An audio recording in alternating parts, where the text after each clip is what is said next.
নমস্কার বন্ধুরা, এই ভিডিওতে থাকছে সৌচেতনী মহোৎসব 2024 পুরুলিয়ার সমাপ্তি অনুষ্ঠানের খণ্ডচিত্র। কিভাবে সুষ্ঠুভাবে সম্পন্ন হলো এই অনুষ্ঠানে ঠিক কী ব্যাঘাত ঘটেছিল মাঝপথে তার সঠিক তথ্য জানুন। আমি একটা খবর পেলাম যে ইন দ্য মিন টাইম ওই 3টা সাড়ে 3টা এরকম সময়ে যে আধ ঘন্টার জন্য একটু সমস্যা হয়েছিল, তখন দেখাতে পারেনি, তাই শেষ মুহূর্তে লাভ করুন পরম প্রেমময় শ্রী শ্রী ঠাকুরের আশীর্বাদ। তো চলুন শুরু করা যাক এই পর্বটি। দেখো দেখো কত নাম্বার এই দুই পাতা জুড়ে।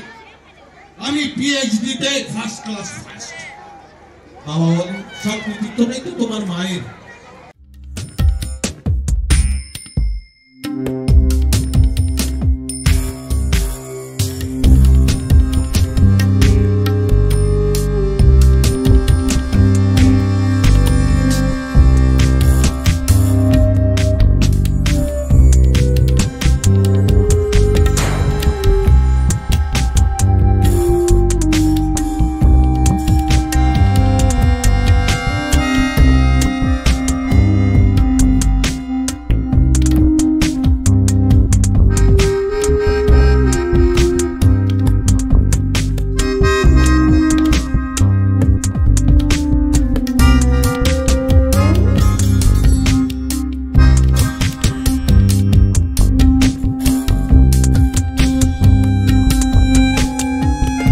অনুষ্ঠান শুরুর জাস্ট একদিন আগেই আকাশ কেমন ছিল মেঘাচ্ছন্ন, আর অনুষ্ঠানের পরেও আজ যখন ভিডিও বানাচ্ছি তখনও আকাশ দেখুন মেঘাচ্ছন্ন। কিন্তু মাঝের দুদিন আমরা পেলাম রৌদ্রোজ্জ্বল পরিবেশ। এর ব্যাখ্যা হয়তো আপনারাই ভালো করতে পারবেন।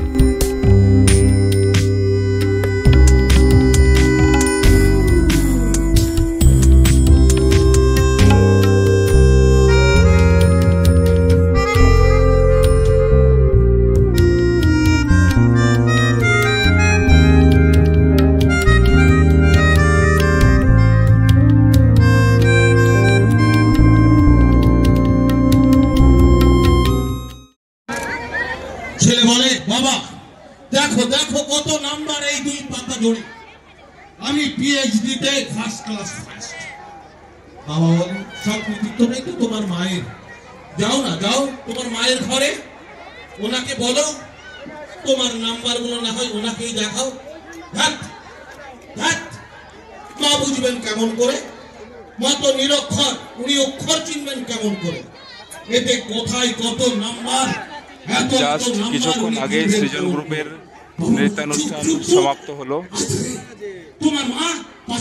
তারপর আর কিছুক্ষণ আমরা এই প্রোগ্রাম পাবো। উনি তোমার জন্মদাত্রী মা, এই কথা কখনো বলো না, কখনো মুখে এনো না এমন অশুভ কথা। বাবা বলেন তাহলে তুমি যাবে না?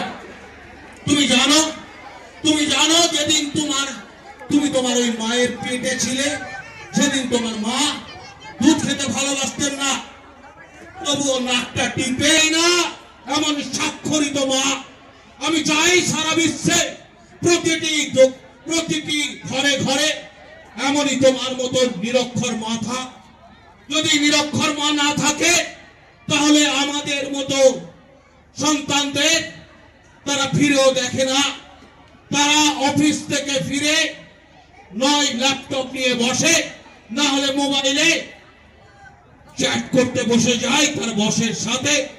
কেন? মাইনেটা বোধহয় পরের মাসে একটু বেড়ে যাবে।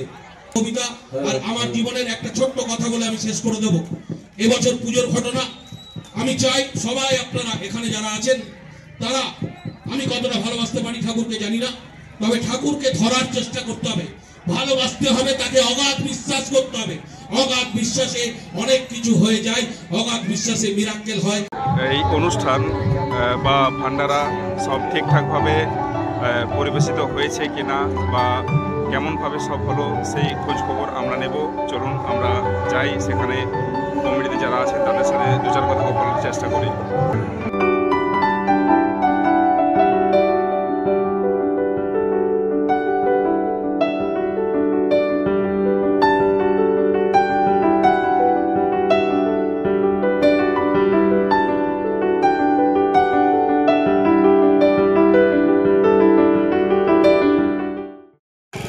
এই দেখছেন লাইন, এখনকার টাইম প্রায় 7:30। এনারা নিশ্চয়ই এই শহরেরই।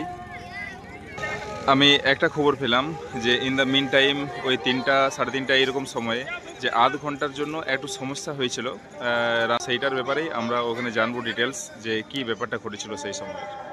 সেই জায়গাতেই আমি ঠিক আবার পৌঁছেছি। এই কড়াই বসানোই আছে, রান্নার কাজ কিন্তু চলছেই, আর প্রসাদ বিতরণের কাজও চলছে। চলুন দেখি। এই যে দেখুন, ওদিকে প্রসাদ বিতরণও চলছে। এগুলি সব বাড়তি। ওই একটি কাউন্টারে প্রসাদ বিতরণ এখনও চলছে, লাইন রয়েছে। তো যে ঘটনাটি ঘটেছিল, ওই যেটা বলছিলাম যে 3টা 3:30টার দিকে, আপনারা যদি দেখে এই শেষের 4টি কাউন্টারে মানুষজন ওই দিক থেকে লাইন না দিয়ে ওই সাইড থেকে ভক্তবৃন্দরা এইখানে ঢোকার চেষ্টা করায়, আর এইখানে প্রচুর জাম হয়ে যাওয়ায় সেই একটু সমস্যা হয়েছিল। তো সেটা ওই পুলিশ সিভিক আসার পরে সে লাইন ঠিকঠাক করার পর এই 4টি কাউন্টারে তারপর প্রসাদ বিতরণ শুরু হয় আর কি। এই একটু যা ওই মাঝ জায়গাটাতে সমস্যা হয়েছিল, কিন্তু প্রসাদ বিতরণ চলছিল, বাকি কাউন্টারের কোনো অসুবিধা হয়নি। এই 4টি কাউন্টারের একটু প্রবলেম সেই সময়টাতে হয়েছিল। তো ভক্ত সমাগম যেখানে 1 লাখের উপরে, 1,20,000 পাতা ছিল, তারপর আবার পাতা আনতে হয়েছে 30,000। তো প্রায় আমরা ধরে নিতে পারি 1,20,000-এর উপর ভক্ত সমাগম। তো এই এক বিশাল ব্যাপার। তার মধ্যেও দারুণ সুষ্ঠুভাবে হয়েছে, সমাধান হয়েছে, সব কিছুই ঠিকঠাকই হয়েছে। জাস্ট ওইখানটিতে একটু সমস্যা ছিল, তো সেটা হয়তো কিছুটা স্বাভাবিকও, যেখানে 1 লক্ষ উপরে ভক্ত সমাগম হবে, তাদের প্রসাদ বিতরণ। তো এই হচ্ছে। श्री ठाकुर अनुकूल चंद्र जी की परमाराध्य जगत जननी श्री श्री बड़ो माँ की परमाराध्य जगत जननी श्री श्री बड़ो माँ की परमाराध्य जगत जननी श्री श्री बड़ो माँ की परम पूज्य पादो श्री श्री बाडदा की परम पूज्य पादो श्री श्री बाडदा की परम पूज्य पादो श्री श्री बाडदा की परम पूज्य पादो श्री श्री आचार्य देव की परम पूज्य पादो श्री श्री आचार्य देव की परम पूज्य पादो श्री श्री आचार्य देव की सत्संग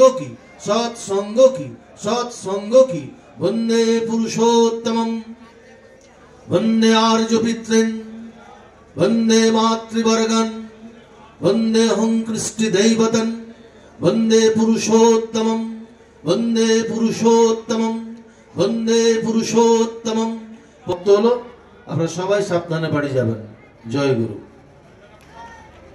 বিশেষ যে কোটি খবর পেলাম তা হলো প্রায় 1,20,000-এর উপর তো বটেই ভক্ত সমাগম হয়েছে, আর সেটা মোটামুটি 1:30-1:40 অবধি সম্ভবত গেছে।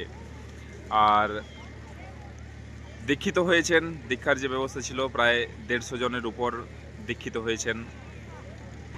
পরবর্তী যে একটি মহোৎসব আসানসোলে রয়েছে, সেটি ডিসেম্বর মাসে। তো দেখা যাক কি হয়।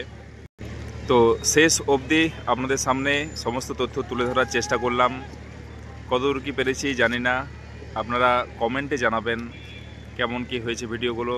আপনারা সব দেখুন, অনেক পর্ব আমি কভার করার চেষ্টা করেছি। আজকেও শেষ অবধি আমি এখানে ছিলাম। দারুণ একটি সমাপ্তি অনুষ্ঠানও আমরা পেলাম, খুব সুন্দর এক অভিজ্ঞতা। আর বিশেষ করে প্রসাদের ক্ষেত্রটি বলি যে কিছুক্ষণের জন্য একটু সাময়িক সমস্যা হয়েছিল, সেটি আধ ঘন্টার মধ্যেই সমাধান হয়েছে। আর আমার মনে হয় যেটা প্রায় 1,20,000 ভক্ত যেখানে ভক্তের সমাগম, সেখানে স্বাভাবিক বলে ধরে নিলেই আমার মনে হয় সেটি ঠিক হবে। তো যাই হোক, সবই শেষ অবধি সুষ্ঠুভাবে চললো। আর আপনারা দেখলেন এখনও প্রসাদ বিতরণী চলছে, আর অনুষ্ঠান এখানে সমাপ্ত হলো। তো এখনও ভক্তজন সব আছেন এখানে।